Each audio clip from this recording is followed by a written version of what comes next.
అన్నంలోకే కాదు టిఫిన్స్లో కూడా పనికొచ్చేలాగా ఈ సాంబార్ అయితే ప్రిపేర్ చేస్తున్నానండి. ట్రై చేయండి.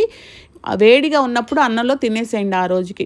ఎక్కువ సాంబార్ చేసుకోండి. మిగిలిన సాంబార్ని ఫ్రిడ్జ్లో పెట్టుకొని 2 డేస్ వాడుకోండి. మార్నింగ్ బ్రేక్ఫాస్ట్తో పాటు దీన్ని కొంచెం కావాల్సినంత తీసి వేడి చేసి సర్వ్ చేయండి. సూపర్ టేస్ట్ ఉంటుంది. రైస్లోకే కాదు టిఫిన్స్లో కూడా చాలా బాగుంది. ఈ రెసిపీని ట్రై చేయండి. ముందుగా ప్రెషర్ కుక్కర్ తీసుకుందాము. 1 కప్పు కందిపప్పు తీసుకొని శుభ్రంగా కడుక్కొని తగినన్ని నీళ్లు పోసుకొని ఉప్పు అలాగే కొంచెం పసుపు, పప్పుకు సరిపడ ఉప్పు వేసుకుందాం. సాంబార్లో తర్వాత వేసుకుందాం.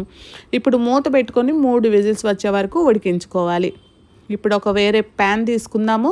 దాంట్లో ధనియాలు, బియ్యం అనేది కొంచెం చిక్కదనం ఇస్తుందండి, అందుకు వేస్తాము. తర్వాత జీలకర్ర, శనగపప్పు, కొంచెం మెంతులు, అలాగే మినపప్పు, 7 ఎండుమిర్చి, కొంచెం కొబ్బరి. స్టవ్ని ఖచ్చితంగా లో ఫ్లేమ్ మీద ఉంచుకొని దోరగా వేయించుకోండి. వేయించేటప్పుడు మంచి అరోమా వస్తుందన్నమాట. సో కాబట్టి మాడితే చేదొచ్చేస్తుందండి. కాబట్టి లో ఫ్లేమ్ మీద మాత్రమే వేయించుకోండి. ఇది మనకి సాంబార్ పౌడర్ అనమాట. కొంచెం ఇంగువ వేసుకోండి. సాంబార్ పౌడర్లో ఇంగువ పడాల్సిందే, అప్పుడే టేస్ట్ సూపర్గా ఉంటుంది. స్టవ్ ఆఫ్ చేసేసుకొని వేసుకుంటే ఆ వేడికి మనకి ఇంగువ కాస్త మగ్గిపోతుంది, సరిపోతుంది. దీన్ని చల్లారేందుకు పక్కన పెట్టుకుందాము. ఇప్పుడు ఇదే స్టవ్ మీద వేరొక గిన్నె పెట్టేసుకొని తగినన్ని నీళ్లు పోసుకొని చింతపండు వేసుకుందాము. చింతపండు త్వరగా ఒక పెద్ద నిమ్మకాయ సైజ్ అంత చింతపండు వేసుకోవాలి. కొంచెం పులుపు ఎక్కువే పడుతుంది సాంబార్లోకి. సో ఇది నానటానికి పక్కన పెట్టేసుకున్నాను. ఇప్పుడు పప్పు కూడా చూస్తున్నాను. పప్పు కూడా 3 విజిల్స్ వచ్చేసింది. ఇప్పుడు సాంబార్ పౌడర్ గ్రైండ్ చేసేసుకున్నాను. ఈ 3 రెడీ అయ్యాయి అనుకోండి, మనకి సాంబార్ అనేది త్వరగా రెడీ అయిపోతుంది. చూడండి, ఇలా గ్రైండ్ చేసుకుంటే సరిపోతుంది. ఇప్పుడు చింతపండు కూడా బాగా నానిందండి. వేడి నీళ్ళలో వేయటం వల్ల త్వరగా నానిపోయింది. దీన్ని కూడా ఒకసారి బాగా చింతపండుని గుజ్జును తీసేసి పక్కన పెట్టుకుందాము. పప్పు కూడా చూద్దాము. పప్పు మూత తీసేసి మెదుపుకొని పక్కన పెట్టుకుందాము. ఈ 3 రెడీ అయిపోయినాయి అంటే ఇప్పుడు తాలింపు ఈజీ అయిపోతుంది. పెద్ద గిన్నె తీసుకోవాలి సాంబార్కి. ఇప్పుడు నూనె వేసుకొని ఆ గిన్నెలో తాలింపు దినుసులు వేసుకోవాలి. ఇవి కాస్త వేగిన తర్వాత ఎండుమిర్చి, సన్నగా కట్ చేసుకున్న పచ్చిమిర్చి, ఇష్టం ఉంటే ఉల్లిపాయలు కూడా వేసుకోండి. ఈరోజు నేను వేయట్లేదు. కరివేపాకు వేసుకొని లైట్గా వేయించుకోవాలి. నేను మీడియం ఫ్లేమ్ మీద చేస్తున్నానండి.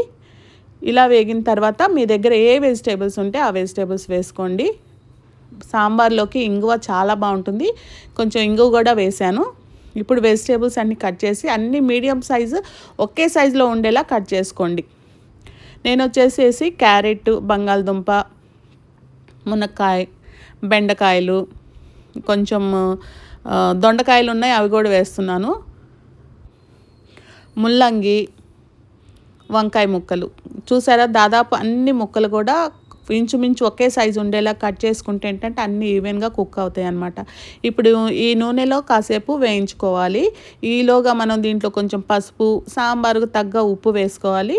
చూసుకొని వేసుకోవచ్చు. ఉప్పును అడ్జస్ట్మెంట్ మన తర్వాత అయినా చేసుకోవచ్చు. నేనైతే 1 టీ స్పూన్ వేసాను. ఆల్రెడీ పప్పులో వేసాం కదా, అవన్నీ చూసి వేసుకోవాలన్నమాట. ఇవి బాగా వేగిన తర్వాత చింతపండు రెడీ చేసుకున్నాం కదా, ఆ చింతపండు వేసుకోవాలి. 2 సార్లుగా మనం గుజ్జు తీసి వేసుకోవాలి. ఇలా వేసిన తర్వాత ఉడికించిన పప్పు వేసుకోవాలి. నీళ్లు కూడా అడ్జస్ట్ చేసుకోవాలండి. పులుపు తగ్గట్టు నీళ్లు కూడా అడ్జస్ట్ చేసుకొని ఒకసారి బాగా కలుపుకోవాలి. ఇలా కలుపుకున్న తర్వాత మనం ఎండుమిర్చి తీసుకున్నాము, కానీ అది సరిపోదు. మనం సాంబార్ పౌడర్లో వేసాం కదా, సరిపోదు. కాబట్టి ఒక 2 టేబుల్ స్పూన్ల దాకా కారము, అలాగే సాంబార్ పౌడర్ వేస్తున్నాను. ఇదంతా వేసిన తర్వాత బాగా కలపాలి. మనం పౌడర్ అంతా బాగా కలిసేలాగా కలపాలన్నమాట. నాకు కొంచెం ఉప్పు తక్కువ అనిపించిందండి, సో ఉప్పు కూడా వేసాను. సాంబార్లోకి కంపల్సరీగా వేయాల్సిన ఇంగ్రీడియంట్ బెల్లం అండి. చాలా బ్యాలెన్స్ చేస్తుంది, కమ్మగా ఉంటుందన్నమాట సాంబారు. బెల్లం కూడా వేసేసి మూత పెట్టుకొని స్టవ్ని మీడియం ఫ్లేమ్ మీద పెట్టుకొని మన ముక్కల్లో ఉన్న సారం అంతా కూడా సాంబార్లోకి దిగేదాకా మనంటే దాదాపు ఒక 10 నిమిషాలు, 8 నుంచి 10 నిమిషాల దాకా మరిగించుకోవాలి. అలా మరిగిందంటే ముక్కల్లో ఉన్న సారం అంతా దిగిపోతుందండి. కొత్తిమీర జల్లుకొని సర్వ్ చేసుకుంటే వేడి వేడిగా బాగుంటుంది. టిఫిన్స్లో కూడా బాగుంటుంది. కంపల్సరీగా ట్రై చేయండి. ఎలా వచ్చిందో కామెంట్తో తెలపండి. మరొక వీడియోతో మళ్ళీ మీ ముందు ఉంటాను. Thank you.